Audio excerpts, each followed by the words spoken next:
Captain Marcus Kane stood on the bridge of the Sovereign's Edge, watching the vast expanse of space through reinforced viewing ports. The massive vessel drifted silently through the void, its dark hull absorbing starlight like a predator hiding in shadows.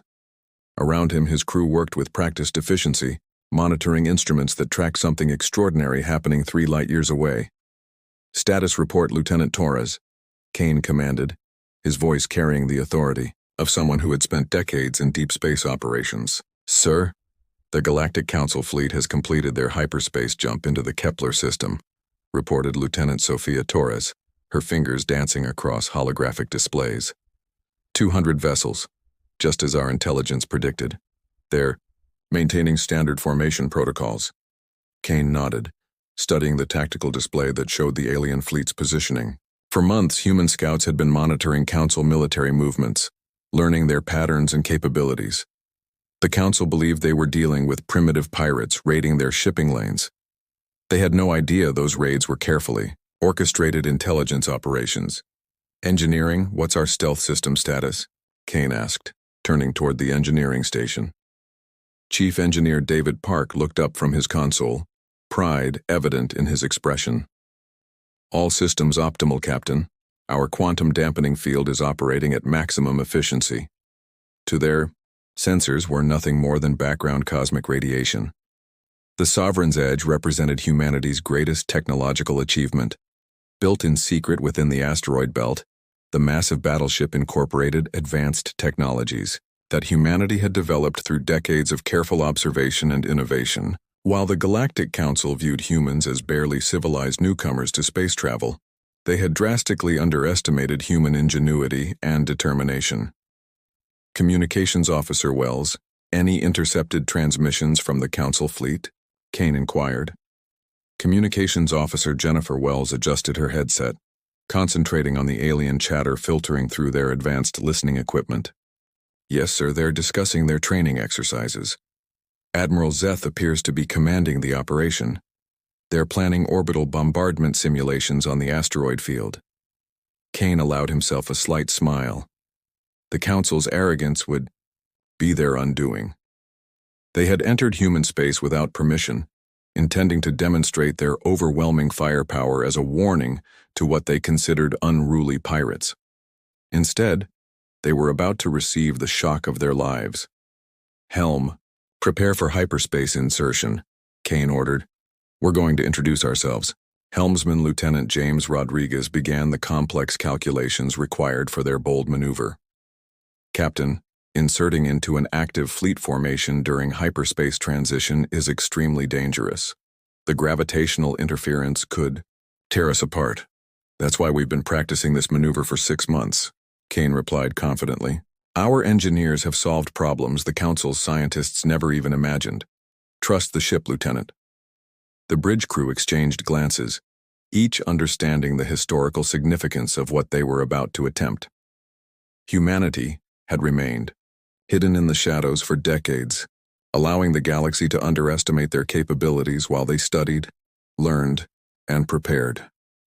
Today would mark the end of that deception. "All stations report ready for hyperspace insertion," Torres announced. Kane settled into his command chair, his mind racing through contingency plans. The Council fleet represented 12 different alien species, each contributing their most advanced warships.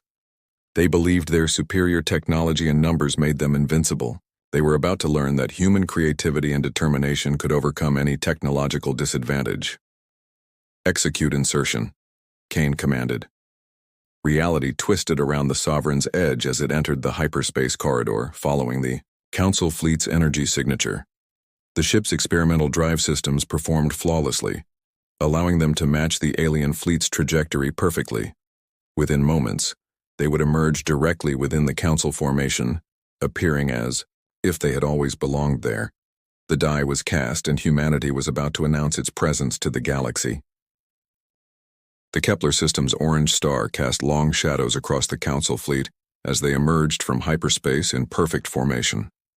Admiral Zeth of the Cardonian Empire observed the tactical display with satisfaction, watching as 200 vessels maintained precise spacing across thousands of kilometers of space. Today's exercises would demonstrate the Council's overwhelming military superiority to any who dared challenge their authority. "Fleet formation is secure, Admiral," reported Commander Nix from her position at the sensor array. "All vessels have successfully completed hyperspace transition." Admiral Zeth's four eyes studied the holographic display, noting the positions of dreadnoughts, cruisers, and support vessels from 12 different species. The Cardonians provided the heavy battleships, the Veltharians contributed their advanced sensor ships, and the Zephyrians supplied their renowned fighter squadrons. Together, they represented the pinnacle of galactic military might. "Begin preliminary sensor sweeps of the asteroid field," Zeth ordered. "We'll commence bombardment exercises once we've identified suitable targets." Lieutenant Krev worked frantically at his console, his scaled hands moving across alien controls with practiced precision. Something was wrong with his readings, but he couldn't identify the source of the anomaly. The sensor data showed exactly what it should, yet something felt off about the fleet composition. "Admiral," Krev called out hesitantly, "I'm detecting an irregularity in our formation." "Explain," Zeth demanded, his attention focused on the tactical display. "Sir, I'm reading 201 vessels in our fleet formation." Krev's voice carried confusion and uncertainty. "According to my instruments, there's an additional ship maintaining perfect position within our ranks." The bridge fell silent, as every officer processed this impossible information. Fleet compositions were tracked with absolute precision. Every vessel was accounted for before, during, and after hyperspace transitions. The appearance of an unknown ship within their formation should have been physically impossible. "Run a complete diagnostic on your sensor array," Admiral Zeth commanded, though his voice carried less certainty than before. Commander Nix joined the investigation, her own instruments confirming Krev's readings. "Admiral, I'm showing the same anomaly. There's definitely an additional vessel maintaining formation with us. It's positioned between the Veltharian cruiser squadron and the Zephyrian destroyer wing." Admiral Zeth activated the main viewing screen, magnifying the area where the unknown vessel should be located. What he saw defied everything he knew about starship design and construction. The ship appeared to be constructed from some dark, light-absorbing material that made it nearly invisible against the backdrop of space. Its angular design differed dramatically from the organic curves favored by Council shipyards. "Size estimate?" Zeth asked, though he dreaded the answer. "Approximately 12 kilometers in length," Nix reported, her voice barely above a whisper. "That makes it nearly 3 times larger than our heaviest dreadnought." The implications were staggering. The largest vessels in the Council fleet measured 4 kilometers from bow to stern and required crews of over 30,000. This mysterious ship dwarfed even those massive warships, suggesting a level of technological capability that no known species possessed.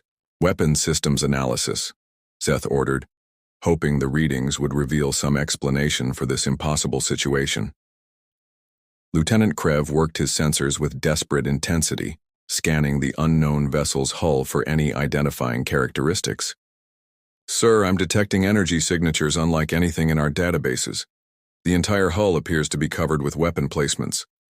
I count over 400 major gun ports, plus countless smaller defensive systems." Admiral Zeth felt his confidence evaporating as the tactical situation became clear. This unknown vessel possessed enough firepower to engage their entire fleet single-handedly. Its sudden appearance within their formation suggested technological capabilities far beyond anything the Council had encountered. "Attempt to establish communication," Zeth ordered, though his voice lacked its usual authority. The communications officer worked through standard first contact protocols, broadcasting greetings in 17 different languages. Long minutes passed without response as the mysterious ship maintained perfect formation with the Council fleet, its dark hull revealing no signs of activity or acknowledgement. Then, unexpectedly, a voice crackled through their communication systems, speaking in perfect galactic standard. "This is Captain Kane of the Terran vessel Sovereign's Edge. We apologize for the unexpected arrival, but we needed to have a conversation." The word Terran sent shockwaves through the bridge. Humans were considered a primitive species, barely capable of crude interstellar travel. Their largest vessels were simple cargo haulers and mining ships. The idea that humans could construct and operate a warship of this magnitude seemed impossible. "You claim to represent the human species?" Admiral Zeth managed to ask. "That's correct. We've been monitoring your fleet's approach to our territory. We understand you're here to address what you call pirate activity in this sector." The casual tone of the human captain's voice unnerved every officer on the bridge. This was not how primitive species were supposed to behave when confronted by the Council's military might. Captain Kane stood calmly on his bridge as the alien fleet's confusion became apparent through their intercepted communications. His crew maintained their positions with disciplined professionalism, each understanding the historic nature of this moment. Humanity was about to step out of the shadows and claim its rightful place among the galactic powers. "Captain," Lieutenant Torres reported, "we're receiving multiple scan attempts from the Council fleet. Their sensors are trying to penetrate our hull configuration." "Let them look," Kane replied with confidence. "They won't understand what they're seeing anyway." The Sovereign's Edge represented technologies that humanity had developed through decades of careful study and innovation. While the galactic community dismissed humans as technologically primitive, human scientists had been analyzing every piece of alien technology they could acquire, improving upon it with uniquely human creativity and determination. "Sir, communications," Officer Wells interrupted. "Admiral Zeth is requesting clarification of our vessel's capabilities and intentions." Kane activated the main communication channel, his voice carrying the calm authority of someone holding all the cards. "Admiral Zeth, I appreciate your directness. Let me be equally direct with you. Those pirate raids you've been investigating weren't random attacks by desperate criminals." The silence from the Council fleet was deafening as the implications of Kane's words sank in. "Those raids were intelligence-gathering operations," Kane continued. "We needed to understand Council military capabilities, response times, and tactical doctrines before initiating contact. Every convoy attack, every skirmish with your patrol ships, every piece of salvage technology has been carefully analyzed and studied." Admiral Zeth's voice crackled through the communication system, filled with disbelief and growing anger. "You're claiming that human pirates have been conducting coordinated military intelligence operations against the Galactic Council?" "Not pirates, Admiral. The Terran Defense Force. We've been preparing for this moment for over 20 years. Chief Engineer Park stepped forward, pride evident in his expression as he gestured toward the displays showing their ship's systems. "Captain, should we demonstrate our capabilities?" Kane considered the suggestion carefully. The Council fleet represented the combined military might of 12 species, but they were operating under false assumptions about human technological capabilities. A demonstration might be more effective than words. "Admiral Zeth," Kane announced, "we're going to show you something that might help clarify the situation." The Sovereign's Edge began to alter its configuration, hull sections sliding apart to reveal internal structures that defied conventional starship design. Weapon systems emerged from concealed positions, their targeting arrays focusing on designated points throughout the asteroid field. Energy readings spiked across the human vessel as its true capabilities became apparent. "What you're seeing is one of 12 Sovereign-class battleships currently deployed throughout this sector," Kane explained calmly. "Each vessel carries enough firepower to level a planetary surface. More importantly, each ship represents human ingenuity applied to technologies that the Council considers advanced." Lieutenant Rodriguez worked his controls with practiced precision, highlighting specific modifications on the tactical display. "Sir, should we show them the propulsion systems?" "Proceed," Kane authorized. The space around the Sovereign's Edge began to shimmer as exotic energies played across its hull. The ship's experimental drive systems activated, demonstrating capabilities that no Council vessel possessed. Within seconds, the massive battleship had moved several thousand kilometers, appearing at different points around the alien fleet before returning to its original position. "Impossible," Admiral Zeth's voice carried shock and disbelief. "No known technology can achieve that level of maneuverability in a vessel of that size." "You're correct," Kane replied. "No known Council technology can achieve these results. Human engineers have spent decades improving upon your designs, creating solutions to problems your scientists never imagined. The truth was even more remarkable than Kane was revealing. Human research teams had been studying alien technologies for over 30 years, not just copying them, but understanding the underlying principles and improving upon them. Where alien engineers saw limitations, human creativity found opportunities for innovation. The question now, Kane continued, is whether the Galactic Council is prepared to acknowledge that humanity has evolved beyond your expectations. We're no longer the primitive species you encountered 50 years ago.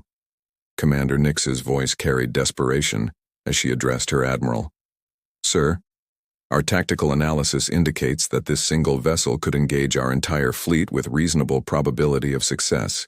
If they truly have 12 ships of this capability, they represent a military force comparable to the entire Council Navy. Admiral Zeth found himself facing a complete reversal of everything he thought he knew about galactic politics. The humans, dismissed as barely civilized primitives, had apparently been conducting a sophisticated deception while building a military force capable of challenging the established order. What do you want from the Council? Zeth asked finally. Recognition, respect, and acknowledgement that human space is sovereign territory, Kane replied. We want the Council to understand that humanity is ready to take its place as an equal partner in galactic affairs, not as a junior member to be protected or controlled. The implications of humanity's revelation would reshape the entire galaxy. Part 4. The Price of Deception. The Council chambers on Galactic Prime buzzed with unprecedented tension as representatives from 12 species gathered for an emergency session. News of the human revelation had spread through diplomatic channels with shocking speed, triggering the most significant political crisis in the Council's 1,000-year history. Chancellor Vex of the Alterian Republic called the assembly to order, his normally composed demeanor showing cracks of strain. Fellow representatives, we face an unprecedented situation. The species we have considered technologically primitive has apparently been conducting elaborate deception operations for decades. Ambassador Thyra of the Cardonian Empire stood from her designated platform, her forearms gesturing emphatically as she addressed the assembly. The military implications alone are staggering. Our intelligence services estimate that humanity now possesses naval capabilities equivalent to our combined fleets. How did we fail to detect such massive construction projects? The question hung in the air like an accusation, each representative understanding the implications of such a massive intelligence failure. The Council's vast sensor networks, designed to monitor all significant military activities within their sphere of influence, had completely missed humanity's military buildup. Our analysis suggests they've been using asteroid mining operations as cover for their shipyard facilities, reported Intelligence Director Kent. What we interpreted as primitive resource extraction was actually sophisticated manufacturing, concealed within the asteroid belt. Their deception was remarkably comprehensive. Ambassador Zara of the Veltharian Collective raised her crystalline hand for recognition. The technological implications may be even more significant than the military ones. Our initial analysis of their vessel's capabilities suggests they've achieved breakthrough advances in propulsion, energy generation, and materials science. The revelation that humans had not only matched, but potentially exceeded Council technological capabilities challenged fundamental assumptions about galactic civilization. For centuries, the Council had operated under the belief that their member species represented the pinnacle of scientific achievement. How do we respond to this situation? Chancellor Vex asked, though his tone suggested he dreaded the answer. Trade. Representative Morn of the Zephyrian Commerce Guild stood to address the economic implications. Our current trade relationships with human colonies need immediate reevaluation. If they possess the technological capabilities they've demonstrated, our assumption of technological superiority no longer applies. They may have been conducting economic espionage alongside their military intelligence operations. The scope of humanity's deception was becoming clear to the assembled representatives. Every interaction, every trade agreement, Every diplomatic exchange had potentially been part of a larger intelligence-gathering operation designed to prepare for this moment of revelation. We must consider the possibility that other species are conducting similar deception operations, warned Security Council Chairman Roth. If humanity could conceal military capabilities of this magnitude, what other threats might exist within our sphere of influence? The question sent ripples of paranoia through the assembly. As representatives began eyeing each other with suspicion, the foundation of trust upon which the Galactic Council operated had been shaken by humanity's revelation. Meanwhile, in human space, Captain Kane received regular updates on the Council's deliberations through their extensive intelligence network. The political chaos his revelation had triggered was exactly what human strategists had anticipated. "Sir," Lieutenant Torres reported, "our monitoring stations are tracking increased military activity throughout Council space. Several species are mobilizing their reserve fleets." Kane studied the tactical displays showing Council fleet movements across multiple star systems. "They're preparing for the possibility of armed conflict. Are our other Sovereign-class vessels ready for deployment?" Captain Thompson reports that the Sovereign's Pride is completing final systems checks. Captain Martinez confirms that the Sovereign's Wrath is fully operational and standing by for orders, Chief Engineer Park reported. The human strategy had always been based on achieving technological superiority while maintaining the appearance of primitive capability. By allowing the Council to underestimate them, humanity had gained decades to study, learn, and prepare for the eventual confrontation that would establish their position in galactic politics. Communications Officer Wells interrupted the tactical briefing with an urgent message. "Captain, we're receiving a transmission from Chancellor Vex on Galactic Prime. He's requesting direct diplomatic contact." "Put him through," Kane ordered, settling into his command chair. The main screen activated, showing the Alterian Chancellor's imposing figure surrounded by the formal trappings of his office. Despite his attempts to project authority, Kane could see the uncertainty in the alien leader's posture. "Captain Kane," Chancellor Vex began, "the Galactic Council wishes to open formal diplomatic channels with the Terran Defense Force. We believe there may be opportunities for mutually beneficial arrangements." Kane allowed himself a slight smile. The Council's tone had shifted dramatically from their previous dismissive attitude toward humanity. Fear and respect were powerful motivators for diplomatic progress. "Chancellor, humanity appreciates the Council's interest in establishing formal relations.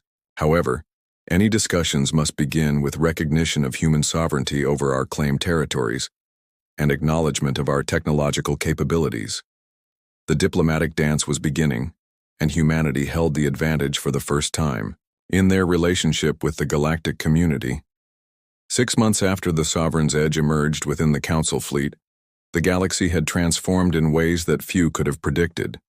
The Terran embassy on Galactic Prime stood as a monument to humanity's ascension to galactic power, its angular architecture a stark contrast to the organic curves favored by other species. Ambassador Rachel Winters stood in her office, reviewing the latest diplomatic reports while gazing out at the sprawling capital city below. The view reminded her daily of how far humanity had come from their origins as a barely acknowledged species on the galactic periphery. "Madam Ambassador," her aide, diplomatic attaché Kevin Walsh, entered with the morning briefings. "The Council Security Committee has approved our proposal for joint patrol operations in the Outer Rim territories." Winters accepted the documents, scanning through the details of what represented a fundamental shift in galactic power structures. Human vessels would now operate alongside Council fleets, their advanced capabilities integrated into the broader security framework that protected galactic commerce. "Any resistance from the traditional powers?" she asked, though she expected the answer. "The Cardonian Empire continues to express concerns about human military expansion, but their objections carry less weight since our technological demonstrations. Ambassador Thyra has been notably quiet in recent Council sessions." The political landscape had shifted dramatically, as species that once dismissed humanity now competed for favorable trade relationships and technological exchanges. The revelation of human capabilities had triggered a reassessment of every species' position within the galactic hierarchy. Meanwhile, in the Kepler system, Captain Kane stood on the bridge of the Sovereign's Edge as it led a mixed fleet of human and council vessels on patrol operations. The integration of different species ships had proceeded more smoothly than anyone had anticipated, largely due to human adaptability and diplomatic skill.